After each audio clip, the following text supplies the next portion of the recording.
Представители Всемирного уйгурского конгресса под председательством Далкуна Исы передали требования уйгуров в Комиссию по правам человека МИД Германии. На прошлой неделе президент Всемирного уйгурского конгресса Далкун Иса, менеджер офиса ИДУ в Берлине Гаюр Курбан и руководитель программы Зумратай Уйгур встретились с официальным лицом Комиссии по правам человека Министерства иностранных дел Германии Луизой Амсберг, чтобы обсудить уйгурский вопрос.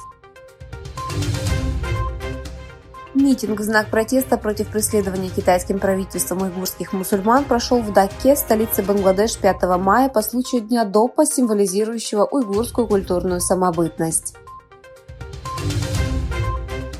Кандидат в президенты от Альянса наций и председатель НРП Кемаль Кылычдароглу 6 мая 2023 года поделился в своем аккаунте в социальной сети новым видео под названием «Ни Запад, ни Восток. Это путь турок». Кылычдароглу подчеркнул, что исторический шелковый путь будет вновь открыт и объявил, что по нему пройдет один из важнейших торговых путей между Азией и Европой железнодорожным сообщением протяженностью 5500 километров.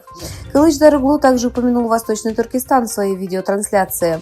Одно из наших предварительных условий – прекращение угнетения, которое совершается Китаем в Восточном Туркестане. Мы не бросим наши жизни и кровь там на произвол судьбы, сказал Кылычдароглу.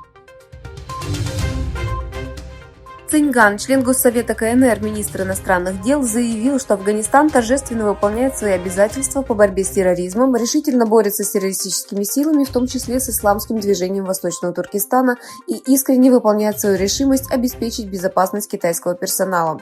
Накануне Циньган встретился с заместителем министра иностранных дел Временного правительства Афганистана Мирханом Муттаки в столице Пакистана Исламабаде и заявил, что Китай и Афганистан являются двумя дружественными соседями, связанными горами и реками.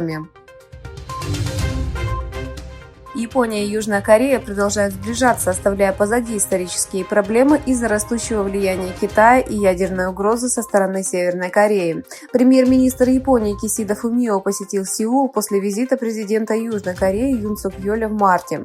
Таким образом, впервые за 12 лет состоялись взаимные визиты на уровне руководителей. Министры иностранных дел государств-членов Лиги арабских государств договорились, что Сирия, членство которой было приостановлено в 2011 году, должна вернуться в Союз.